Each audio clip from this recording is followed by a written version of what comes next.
They say, don't they, that when the economy starts improving, we get our hair cut shorter and more often, so where better to take a snapshot about how you feel about your finances than a hairdresser's. Ria Chatterjee went to a salon in Cheam to David Cameron's hair salon. No, not that one. This David Cameron will be here on Friday, no matter what happens.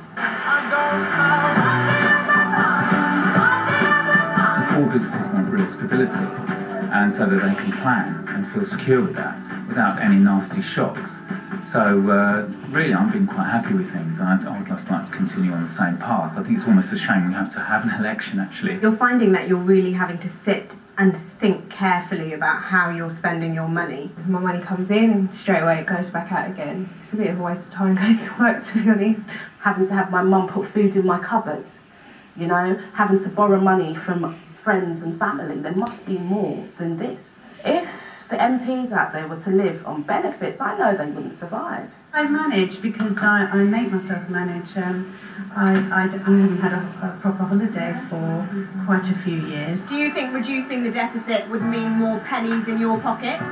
Not necessarily. I think it would just be better for the country as a whole, so that we don't leave the legacy of huge debts to our children and grandchildren. How on earth people like that are going to be able to afford to get a house and so on and so forth without having to go to the bank of mum and dad if they're lucky enough to have that? One son still lives at home with me. He's 26.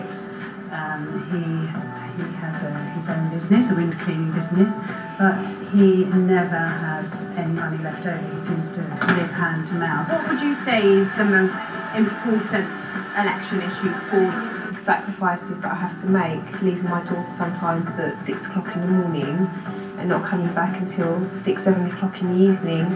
You know, it just feels like it's like never ending, you know, budgeting. I used a government initiative program called New Enterprise Allowance, and in that program I was able to set up my business and turn a part-time passion into full-time employment. And my situation has changed dramatically, but I'm still in touch with people who are still struggling.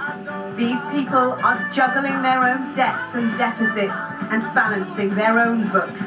They're looking for a leader like a good maths teacher to guide them through. Ria Chatterjee, ITV News. Our panel of candidates is back. David Gauke, Chaka Amuna, Vince Cable and Richard Hilton. David Gauke, with a recovering economy,